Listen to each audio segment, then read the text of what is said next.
So today we are going to be revising my Pikachu matchup chart. The last one I made was in July, and obviously then offline came back. So I have some different opinions than what I had 5 or 6 months ago. I think Shiny Mark is also making one soon, but revising it with him would take much too long.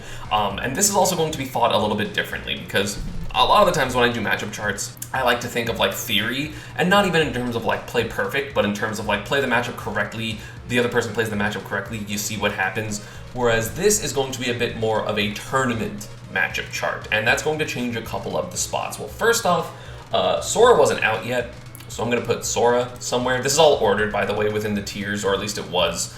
And I'm going to put Sora, he's somewhere in +1. He's probably on the easier end of +1, maybe like a little easier than Chrom Corrin type of thing, maybe harder than Corrin.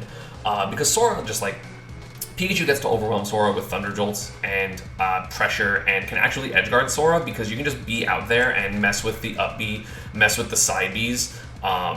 Even if it's just like with Thunder Jolt and Thunder, like it can add extra damage, and the projectiles that Sora has aren't really that good versus Pikachu. The combos don't really work on him super well because he's small and light, so you know, you get your 0 to 50, but then you're not really going to get much else. I know Kishidu beat Zachary the one time they played after Zachary like had already won a major, so there's tournament results of that, and I think obviously Zachary's a better player than Kishidu, but like it just looks very difficult for Sora to do what he wants besides like always getting 2 frames, and that's basically the only hope for him to like consistently win the matchup, and that's not a good look.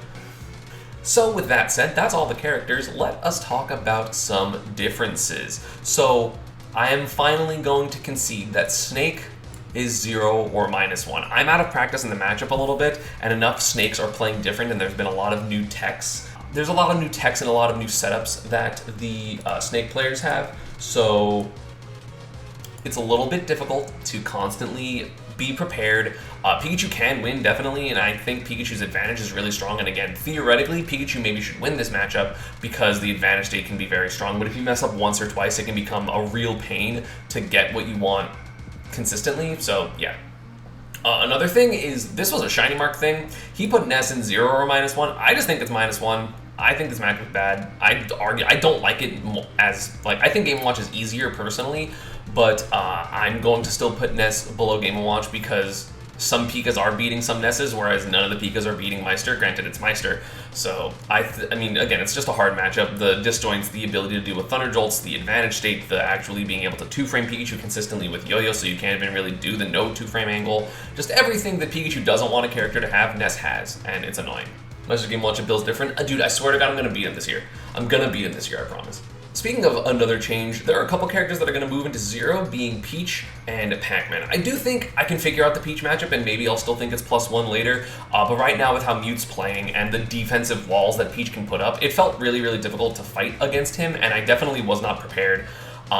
You know, I felt like I learned a lot over the quarantine, but at the same time, the first time I played a good Peach in tournament, I lost. So I think it's kind of presumptuous for me to say that, like, oh, it's still winning. Because, like, I don't think I was playing particularly poorly. Mutace just outplayed the hell out of me and gave me difficult times, basically. Same thing with Pac-Man. Pac-Man is, I mean, kind of was always one of those, like, it's theoretically good for Pika, but it's not fun in tournament. Like, it can be even the whole time, and then you get 3-0'd, and that's kind of just how the matchup goes. So I definitely think if the Pikas get better at closing out games, we could start beating the better Pac-Mans, mostly, I mean, specifically T, of course. But I do think that right now T is better than all the Pikachus, so even though it does look -1 because I've never beat T, Shiny Mark lost to T at main stage, I do think that that's just because T's better than us, so yeah. I'm still going to say that was a Shiny Mark thing. I still think Lucina's +1. I think Lucina is pretty easy for Pika if you just are willing to camp and also quick attack, so that's going to be that. Olimar, I feel like people always think that Olimar beats Pika, but I swear to God, every time I played a Buzz, I'm like 3-stalking him or 2-stalking him, and then I suddenly lose because I can't get that last hit. And I feel like that's more of a player thing than a matchup thing, which is really obnoxious because I was destroying him the first 2 games of our set at Smash World Tour when we played for the East qualifiers, and then I ended up losing both of those games. But I feel like that was more my fault than the character's fault, so I still think it's 0 or +1. I still lean more towards +1, but you know. Another one getting a little bit more difficult is Samus. So Samus, again, I would say theoretically is here in +1. Pikachu has the advantage state, Pikachu has the spacing, Pikachu has the ability to make Samus guess a lot in unfavorable situations, but then you're playing in tournament, and it feels really bad, and no Pikachus have ever done well versus Samus players in tournament. It is like historically, I think, matchup-wise, other than Meister, probably the worst matchup overall for Pikachus, because I lose to Samus. I've lost to like 3 or 4 Samuses now. I don't think Shiny Mark has played a good one. And then DM always struggles with them, Kishidu always struggles with them as far as I remember. So Samus is a rough matchup in terms of tournament. I do think theoretically it's +1 if you're just playing all the time correctly, but Samus is also a hard character to constantly play correctly against in tournament. It's not easy, so I think it's here. A couple more matchups that need to get a little bit harder is going to be one Wario. I do think this matchup could potentially still be +2, but like Gluto kind of beat me really bad in friendlies. So I do think Pikachu still wins, and I think he would agree. But you got to be really, really, really on your stuff. Maybe I don't know the matchup as well as I thought I did, so I'm not doing things correctly. But man, Gluto showed me that Wario is like still a really good character. So I definitely like used to have it in +1. And then I moved it to +2 after the nerfs because I thought they were a bigger deal, but they weren't that big of a deal, so back in +1 you go. I know I didn't really, like, up air bridges are still a really big deal in this matchup, and they work very well, and I didn't really get that many versus him in friendlies or in tournament.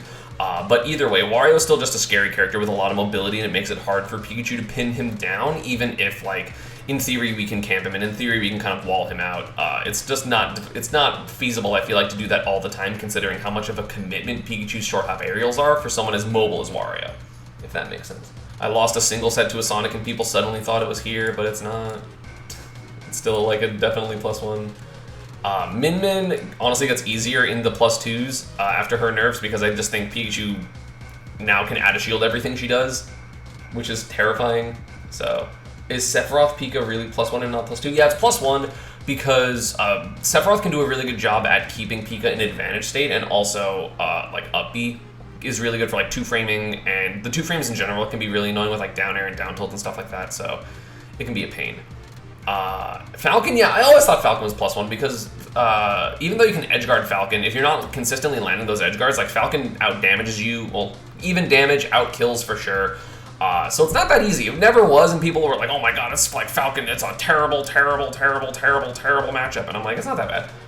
Like, I never really thought it was that bad. So, this is not because I lost to Fatality, this was already there. So, it's just hit your edge guards and you win. If you don't, it's really difficult. I think people are expecting me to change where Roy is, but also, again, I've lost 1 set to Cola, and one of the games was Cloud. So, and like, I also messed up an upper bridge that like I clearly had in game, which was annoying, and in part of my loss to him, because I think I lost that game, which sucks. But also I'm still like 19-1 against Roy lifetime or something like that. So yeah, Pup might be +1, but I'm still not sure. I still think Hero's bad. All these make sense except for one, and that's going to be Cloud. I don't know if Cloud's +2 or +1. I'm going to venture +1. Granted, Spargo's really good, but I think Cloud is somewhere in +1 and not +2. Because you can still get the edge guards, and if you saw my rematch versus him, I was definitely hitting more of those edge guards. I was doing more so the correct thing. But at the same time, like, Cloud can keep Pika on the ledge kind of awkwardly. Cloud can get down a little bit better than I thought he could, and his recoveries aren't as easy to edge guard as they used to be before the buffs, and I didn't realize the buffs made that big of a deal like back in the day. And then like online happens, so I'm like, oh, all the times I'm missing it's online, which sometimes that was true, but sometimes it's not, and this character's just good. Byleth is still trash. I'm going to put Incineroar in +2 instead of +3. I played Skyjay. He's mad good. I literally only won because of up air bridges, because I think he was playing significantly better than me when we played. And it was 3-1, but I got like 4 up air bridges, like full stage, which wasn't even his fault. So, yeah, this character sucks. Is anything else? I think they're a little harder in this, but they're still like, definitely Pika wins. This matchup's trash. This matchup might be +3. Byleth is so bad. Yeah, I think I agree with the rest of this. +2 for Palu and Rob are pretty contentious, but I think it is. And yeah, I guess that's going to be about it. This is my updated matchup chart. It's mostly the same. I just didn't want to talk like, oh, Ryu, I hit his focus. Like, I didn't want to talk about all these characters again because it takes hours and hours and hours. So I figured I would give you an updated thing of my opinion. If you want to know the more detailed opinions of the rest of the characters with me and Shiny Mark, I will put part 1 in the card up above me. So you can go click on that. I probably have already put it there earlier in the video as well. So yeah, that's going to be about it for this one. I hope you all enjoyed. As always, social media, Panda, and partner stuff is down below, and I will see you all next time. Pikachu, busted.